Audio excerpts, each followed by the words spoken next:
রাজধানী ঢাকার উত্তরা একটি স্কুল, একটি দুপুর আর কিছুক্ষণ আগে উড্ডয়ন করা একটি যুদ্ধবিমান মাত্র কয়েক মিনিটের ব্যবধানে মাইলস্টোন স্কুল অ্যান্ড কলেজের উপর ভেঙে পড়ে চীনা তৈরি FT-7 BGI যুদ্ধবিমানটি।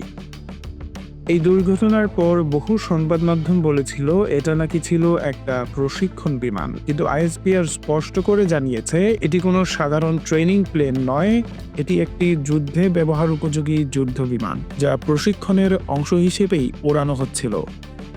ঘটনা ঘটেছে সোমবার দুপুর 1:06 কুর্মিটোলা ঘাঁটি থেকে উড্ডয়নের কিছুক্ষণের মধ্যেই ভয়ঙ্কর যান্ত্রিক ত্রুটির কারণে বিমানটি ছুটে আসে স্কুল ভবনের দিকে। দোতলার ছাদে আছড়ে পড়ে বিমানটি, আর মুহূর্তেই আগুনে ঘিরে যায় পুরো ভবন। দগ্ধ শিশুদের আর্তনাদ, সন্তানের খোঁজে পাগলপ্রায় বাবা মায়ের কান্না, আহাজারিতে ভারী হয়ে ওঠে পুরো উত্তরার আকাশ। আজ মঙ্গলবার সকালে সরকারের পক্ষ থেকে জানানো হয় নিহত হয়েছেন 27 জন, আহত হয়েছেন 171 জন। এর মধ্যে 78 জন এখনও হাসপাতালে চিকিৎসাধীন। একটি যুদ্ধবিমান, একটি স্কুল আর একটা 6 মিনিটে বদলে গেল শত শত পরিবারের জীবন। এই প্রশ্নটাই এখন সবচেয়ে বড়, এই দুর্ঘটনা কি ঠেকানো যেত না? আরও বড় প্রশ্ন, স্কুলের কলেজের মাথার উপর দিয়ে যুদ্ধবিমান কেন উড়বে?